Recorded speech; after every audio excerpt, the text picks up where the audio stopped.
Hello, everyone, and welcome to another episode of Recovery Talk. So, first of all, I have two very exciting announcements. And the first announcement you will hear next week. I know, a pre-announcement is just super unnecessary, but it's just something I'm really excited to tell you guys, but I can't announce it just yet. So, next week, exciting announcement ahead. But the other announcement I can let you guys know now, and that is that, so some of you may know that I have been part of an amazing book called Eating Disorders Don't Discriminate. The book is by the wonderful Dr. Chucks. If you don't follow him already on Instagram, his Instagram handle is it is Dr. Chucks _. So definitely check him out. And now you are finally able to pre-order the book if you're interested. So you can pre-order it at the Jessica Kingsley website, jkp.com. And you can get 15% off if you're interested if you use the discount code HOPE15. You will probably hear more about that book in future episodes. It is not out until February, but you can already pre-order, which is pretty cool. So yeah, very exciting stuff. Anyways, guys, today I wanted to discuss something that may seem quite niche, but it is a very common experience, and that is filling up on vegetables when you have an eating disorder, when you are in recovery from an eating disorder. Some may wonder, okay, you're going to make a whole podcast episode on filling up on vegetables, and the answer is yes, because as someone who works with people with eating disorder, and especially someone who works with more identifying the more sneaky behaviors that sometimes flies under the radar, this is a behavior that I see over and over and over. So one thing that I tend to see when working with people with eating disorders is that when it comes to nutrition, they tend to have a few concerns, and they tend to be the same concerns. And that is, first of all, concerned about not getting enough fruit and vegetables. That's one thing. Not getting enough fiber and not getting enough protein, right? So here's what I actually see. Most of the time, these are the things that they get more than enough of, whilst it is some other things that probably is more what they should actually focus on increasing, right? So for example, I work with someone and they know they need to increase their calorie intake, and then they're immediately like, okay, I'll add in more vegetables, more fruit, I'll add in more beans or meat or whatsoever for protein, right? And it's like, these are the things that often are the safest things for them to add in, that feels the safest. And I will discuss a bit more about protein, fats, carbohydrates in future episodes. Actually, would quite like to make an episode on each of those. But in this episode, we're going to talk about vegetables and filling up on vegetables, and also a bit about the concern of entering recovery and no longer craving vegetables. So when I was in recovery myself 10 years ago, there was one thing, and I can't remember exactly who said it or where I read it, if it was a treatment professional or if it was someone around me who said it, I can't quite remember. But what they told me is that when you are in recovery from an eating disorder, and try and think of vegetables as decoration on the side, right? Don't think of it as the full meal. Think of it as something that you put on the side. The bulk of the meal should be things that actually give you some energy, right? So think about things like pasta, rice, potatoes, cheese, meat, sauce, etc., etc. Vegetables are good and great, right? But the mistake that I often see people with eating disorders make is that they make vegetables like half of their dinner, sometimes even more. And part of the reason why they do that is very often kind of rooted in the eating disorder, and we'll get a bit more into that. So, yes, of course, we all need some fiber. We all need some vitamins, right? But a lot of times people with eating disorders, they tend to overestimate the amount they need of vegetables or the amount they need of fiber in general, and underestimate the amount they need of things like fats or carbohydrates or just calories in general. I do understand there are exceptions. I would say that one exception may be seen in some cases of ARFID, or avoidant restrictive food intake disorder. Some people with ARFID may have a very, very narrow set of foods that they are eating quite exclusively, right? So for example, someone may only eat very, very like bland foods, and they may have a complete aversion to vegetables, right? That is one thing. But in most cases, people with eating disorders, they tend to have more like vegetables as a safe food that they're already getting quite a bit of. So eating too little fiber for someone in recovery, I'm not saying that it never happens, but I'm saying overall, people tend to get quite a bit of that. And actually, a lot of times, sometimes they get probably a lot more than what is necessary, to the point where it's so much fiber that it actually ends up harming the digestion rather than helping it, and where changing for the lower fiber option would have benefits. So fiber, yes, it's good for our digestion, but there is a bit of a but here, right? So when you have an eating disorder, if you're coming from the side of a restrictive eating disorder, so you are in an energetic deficit or have been in an energetic deficit, what happens is that your digestive system will slow down, right? Pretty much everything will slow down in your body. That's why you may feel quite like, for example, feel quite cold. You may notice that your hair starts falling out, thinning. You may notice your skin dries, dry nails. You may notice if you're someone assigned female at birth who normally menstruates, sometimes periods may be absent or might be irregular. If you're assigned male at birth, you may notice issues with, erectile dysfunction. People from either sexes may notice, lack of libido. A lot of these just classical starvation symptoms. And one of those also is that the digestive system slows down. So I've discussed this more in previous episodes, and I will probably discuss it more in future episodes as well, because this is a big issue for a lot of people with eating disorders. But essentially, what happens is your body is saying, oh, there's not a lot of energy coming in here, right? So the body can't afford keeping your digestive system completely up and running and going. And what is the traditional advice you hear about how to, for example, beat constipation, right? It is add in more fiber, drink more water. But here's the thing, if your digestion is slow due to a lack of energy coming in, then adding in low energy foods, such as adding in more broccoli and drinking more water, it's not really going to help, because you're not tackling the root issue, which is an energetic deficit. Instead, what is very important is you need to focus on increasing the energy intake. Increasing your energy intake with vegetables, I mean, it's not really going to work. You're going to have to eat so much that you're going to be in physical pain, and it's going to be a lot for your body to work on, having to digest like 2 kilos of broccoli, right? It's not really going to do it, right? Also, fiber takes more work for the body to digest, right? And having things that are lower in fiber is kind of quicker and easier for your body to digest. I've seen this a lot when working with clients, typically who may be, for example, constipated, right? When they are increasing their intakes of foods that are lower in fiber, right? So for example, swapping from whole grain bread to the white bread, swapping from brown rice to white rice, swapping from whole grain pasta to regular pasta, they actually experience an improvement in their digestion. They notice that they feel less bloated, right? Because the thing is that when you are consuming excessive amounts of fiber, it, again, like I said, takes work for the body to digest it, and it makes the body the stomach will need to hold on to more water to digest the fiber as well, right? And it also takes up more space, so you have high volumes of food, but it's not necessarily high amounts of energy. So overall, it just kind of ends up making things worse, right? And it's just so important that when you're reading all of this advice on how to, improve constipation, etc., remember that these same things may not apply to people with eating disorders or working on the place where there is an energy suppressed system.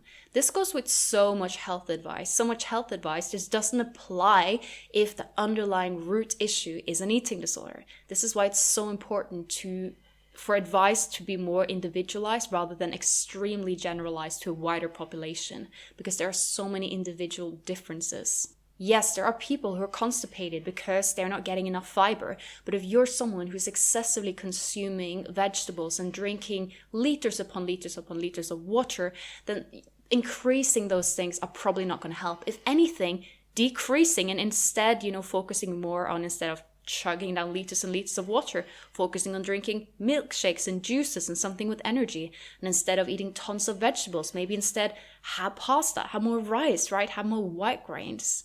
can actually make have a better effect on your digestive system. And I know it can seem so paradoxical, and I know that the eating disorder will very often latch onto the idea of this is good for digestive health, this is not. But again, if you're already doing those things and it's just making everything worse, then you kind of have to accept that maybe this doesn't work for you.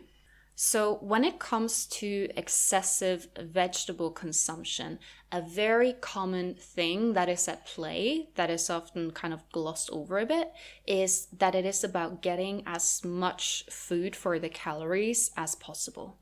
So when someone may be in the depths of an eating disorder, it's kind of understandable with this mindset, right? Because it's that whole thing of, we are on a budget, so we need to get as much as we can, right? And you think, oh, well, I can choose between eating like this smaller amount of something very energy dense versus high volume meal, right? And the high volume meal is going to fill me up more, take longer to eat, etc., etc. But here's the thing, right? Do you really feel satisfied?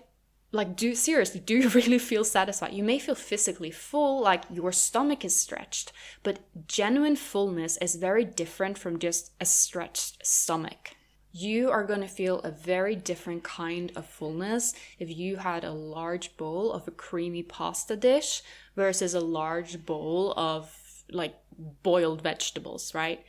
Same way, you're going to feel a different kind of fullness if you had half a liter of creamy milkshake versus half a liter of water. Your body is not stupid. Your body can't be tricked, right? This is one of the most silly lies. Okay, so many silly lies, but one of the most silly lies diet culture has told us, that we can somehow hack our bodies and trick them into being satisfied with lower amounts. Because it might feel like that's what you're doing in the moment. You may feel, okay, I successfully stretched out my stomach by filling up on vegetables. But are you genuinely satisfied?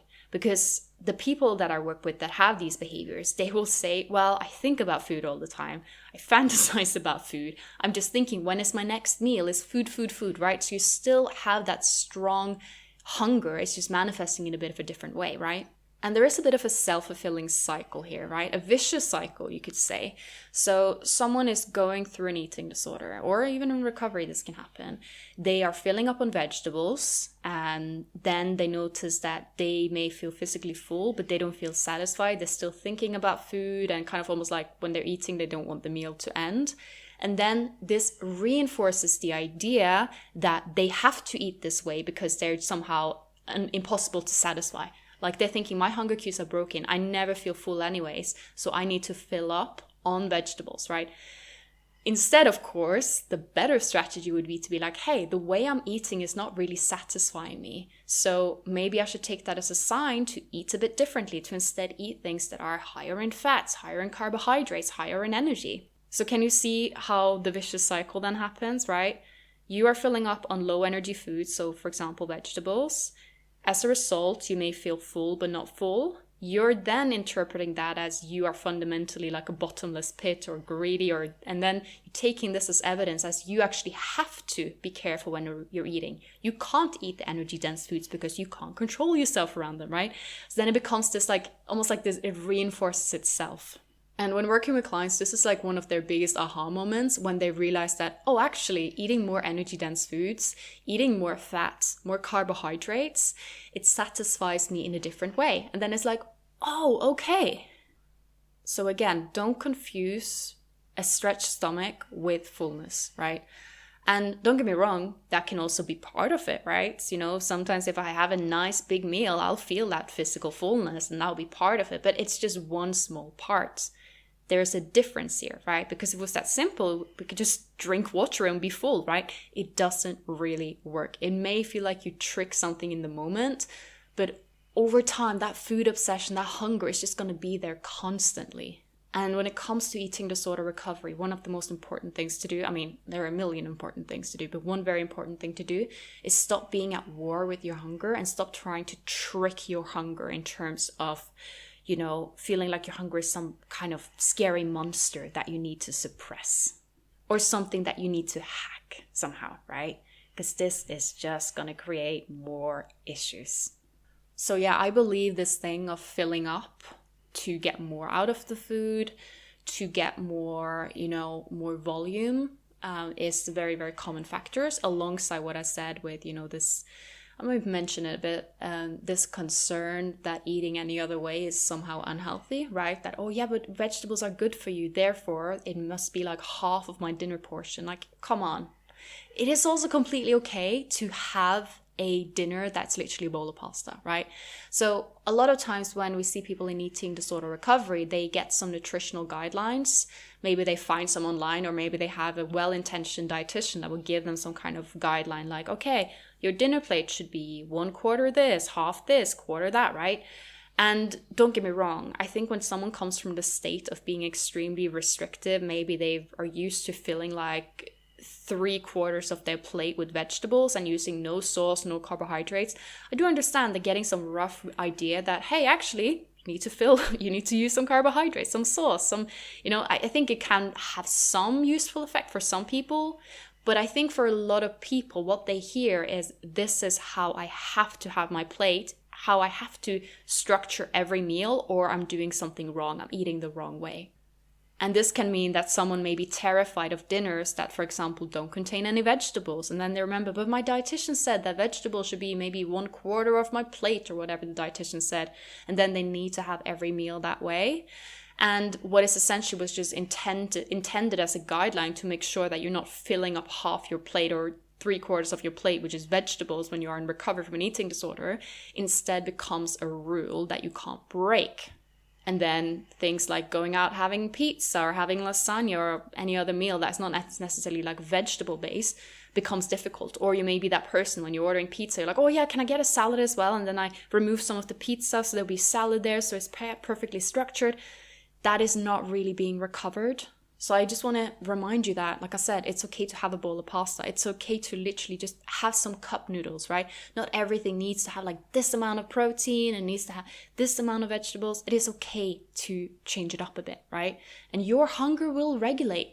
If you were to just live on pot noodles, you would eventually be like, kind of craving something like meaty right now. Or, I'm kind of craving something fresh. Or I'm kind of craving something creamy. Like, you would crave different things.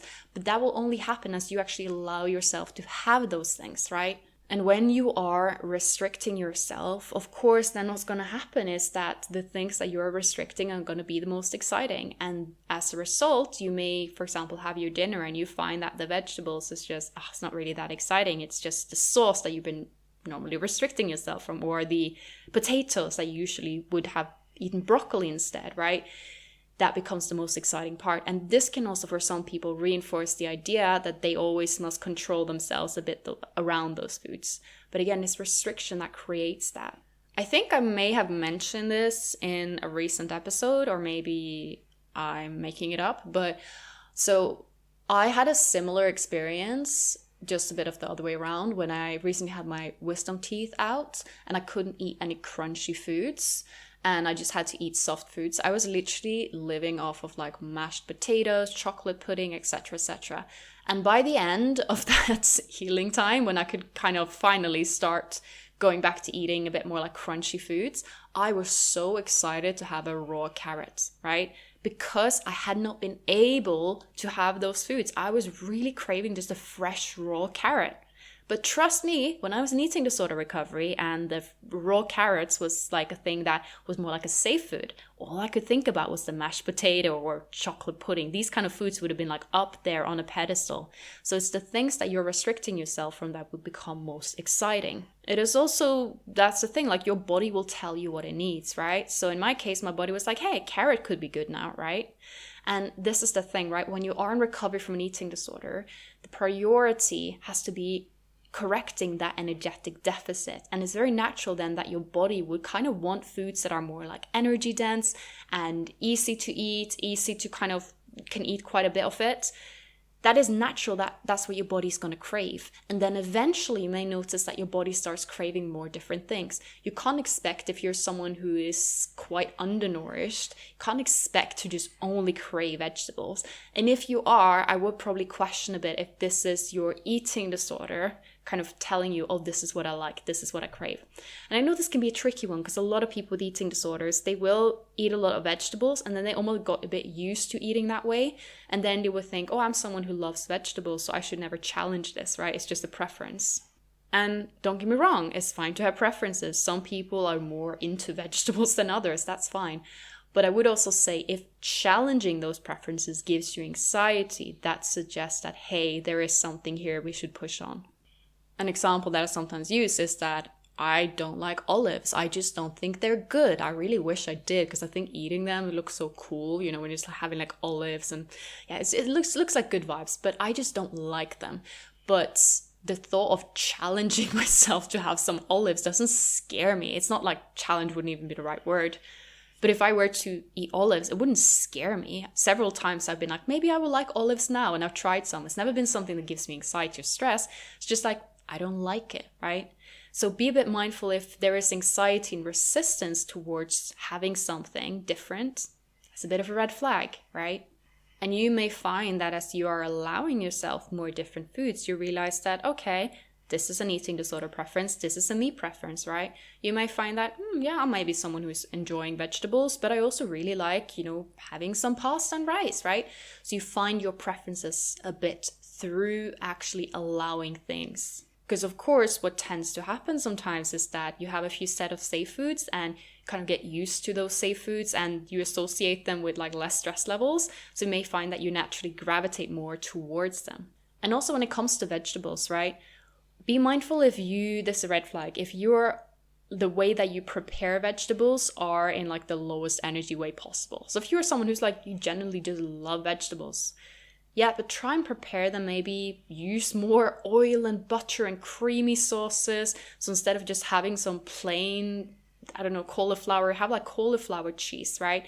Make it a bit different and seeing if there is a way to actually make those foods more challenging. If you feel a lot of resistance towards that, again, area to challenge, right? So yeah, overall, when it comes to cravings, it is a bit that the thing that you are banning yourself from becomes more enticing. Equally, there's that, it can really go both ways, because also sometimes the thing you ban yourself from may be the thing that you're convincing yourself you don't like, and instead you like sticking to your safe foods.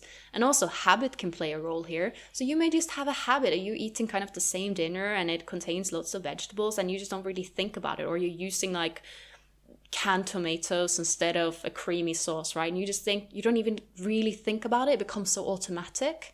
But the thing is that recovery is about interrupting your habits and figuring out what is you and what is the eating disorder. This is what I see so often when I work with clients, is how much time they spend on autopilot, not realizing even like, hey, that maybe was disorder behavior.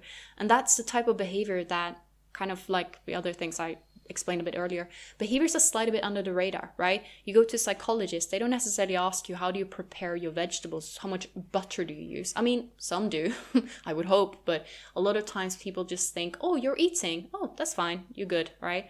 Or, oh, you're eating lots of vegetables. That's great. I should eat more vegetables as well. Ha ha ha. Where even the disordered, sneaky behaviors get normalized and rationalized, sometimes even by treatment professionals. So important to interrupt the autopilot. This is what I work on a lot, and my other Let's Recover coaches also work on a lot. Literally going in and digging up and really like, okay, we're going to find those sneaky behaviors and we're going to rip them out and rewire them. And that is so powerful, because once you've done that, that is how you can actually realize what are your preferences, what are not your preferences. For example, during my eating disorder, and I always feel a bit conflicted sharing my eating disorder things, because I don't want anyone to pick up, but I feel for the sake of this episode, I think it could be maybe an important thing. But do let me know if any of you disagree with this and feel maybe, oh, that was unnecessary. But one of the things that I was very much had as a safe food was mushrooms. And I remember getting like canned mushrooms and just kind of eating them quite plain. And that was very much an eating disorder behavior, right? I still like mushrooms, but what I realized is I like mushrooms when they are fried in lots of oil and ideally like a creamy sauce. Then I like mushrooms, right?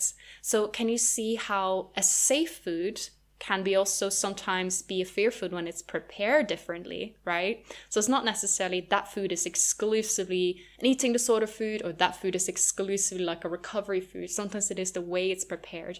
And this goes a lot with vegetables, where there can be certain dishes that may have vegetables in them that are safe foods and some that are fear foods, right? Also something to have a bit of an insight into. So yeah, cravings, you guys, back to that. I know I keep bouncing a bit back and forth, but you know what? That's usually how I do my podcast episodes. They are unscripted, and I tend to record them once I feel like I have something to say. So that's why sometimes it just boom, boom, boom bounces a bit. But you guys are listening, so I hope it's not too bad. Anyways, so yeah, when it comes to craving, I also want to talk a bit about not craving vegetables, right? This is a huge cause of stress for a lot of people where they enter recovery and then they notice that their cravings shift, right? So they're allowing themselves more foods and then they're realizing that their usual safe foods that typically, I mean, it could be a lot of things, but let's just use vegetables as an example here for the sake of this episode because of the topic. They notice that they don't crave it anymore, right? They may have noticed, they might have spent a lot of time, but they wake up and they're like, oh yeah, I generally go and wake up and have some apple. And now they're like, apples? Oh, I just don't have any interest in them, right? And I just want to let you know that this is completely normal. Don't worry, because this is what happens. People will often experience this and then they panic and they think, oh my goodness, I'm losing my willpower. Recovery is going to make me unhealthy. Oh my goodness. And here's the thing, it's a phase and you're going to have to go through that phase. And when I say it's a phase, I will also say that we all have individual preferences. Some people like vegetables more than others. Like I said, some people might find that it's just not really their favorite thing. I think that's completely fine as well. We all have different preferences and that is okay. But overall, recovery allows you to see what is your preference and what is your eating disorder preference. So you're working with a body that has been starved, has been in an energetic deficit and have kind of gone into that famine mode. Very, very natural for that body to instead crave foods, like I said, that are a bit higher in energy, a bit kind of easier to digest, so maybe lower fiber. You may find that you gravitate more towards, for example, the white bread than the whole grain bread, because the body just wants quick energy that it can use to repair and to heal. And also what plays in a lot here is not just that more like physical aspects, but also the mental aspects. So if you have been banning yourself from, let's say, pasta, of course that's going to be an exciting food. I remember this myself, that when I started recovery, the most exciting food for me was not necessarily things like sweets and chocolate, even though that was fun as well. Most exciting food was bread, right? I was obsessed with bread. I could just eat a whole loaf. I was so excited about it, because I had restricted myself from that so badly. So naturally, that was what I would crave, right? I wouldn't necessarily be like, oh, I really want a carrot right now. Or I would be more like, yeah, I really want a bread, just bread with butter. Give it to me. And I think the more I had tried, I mean, I didn't do this, but if I had tried to be like, no, oh, take a step back here, right? You shouldn't do that. That would have just made it worse, right? The bread would have just been even more exciting then, right? But instead, I allowed myself to have the bread. I allowed myself that this is what I crave. This is something I've been banning myself from, right? And as a result now, as a recovered person, I'll notice that my cravings will vary, right? I will have times where all I want is some fresh bread. And then I have times where I'm like, you know what? An apple seems really tempting right now. And when working with clients, and especially if they're going through extreme hunger and they're kind of allowing themselves to lean into it, doing more of that like all-in approach, which I, by the way, believe can be incredibly powerful. When they're doing that, a lot of times they will say that I just don't crave any vegetables or any fruits. Oh my goodness, all I crave is just like kind of more like plain foods, just like rice, pasta, sweets, chocolates, not a vegetable in sight. And it's so interesting when I work with them and kind of just tell them like, hey, you know what about we just give you unconditional permission to eat whatever you want, whenever you want, and see what happens, right? Then what tends to happen is with time, they will be like, oh, I woke up today and I really craved an apple. And I was like, I haven't had that in a while. And then gradually they notice that their cravings are diversifying. But the more you try and fight it, the more you try and force yourself to eat those vegetables or fruits that you really don't want, you're just going to start hating it, right? And no, you will not just magically get vitamin C deficient and develop like all sorts of health issues from going through recovery and gravitating more towards like less fruits and vegetables and more to, whatever baked goods you may be obsessed with. It's okay. The body knows what it's doing, right? It's all about reconnecting with your body and having the trust that your body will guide you in the direction you need to go to, right? And this goes with all sorts of food in general, right? When you are allowing yourself all foods, without any restrictions, whether it's actual energy restriction or restriction of certain types of food, restriction of times when you can eat those foods, right? Or even just mental restrictions and ideas about, okay, diet starts Monday, right? I'll allow myself this now, but not next week, right? Once you let go of that, things will normalize. And actually, we live in a society that sometimes rationalizes a lot of food restrictions, right? So I would say that coming to a point where your cravings are so in tune and in sync, it actually gives you a very powerful advantage, because then you're the one who will stay cool around foods, right? Because you hear a lot of people are like, oh, I can't control myself around crisps, right? But look at their behavior around crisps. That behavior of, trying to restrict themselves from it, it's just going to make it worse, right? I know this is me being a bit of a broken record, because how food restriction creates binging is literally like one of probably like my number one thing that I discuss, and what I also did my master thesis on, which, by the way, I will discuss more later. I've just been so busy, so much going on. But I just believe it is that missing piece of the puzzle that for some reason people just sometimes maybe choose not to look at. I think sometimes we look at solutions where we want to find them. We are a little bit biased. So if you have an eating disorder, your eating disorder is going to do everything to look for a solution that justifies more deprivation, more restrictive behaviors, right? Your eating disorder is not really going to like the answer that, hey, maybe you're not eating enough, or maybe you're not eating varied enough, maybe you're not eating enough fats, maybe you're not eating enough carbohydrates.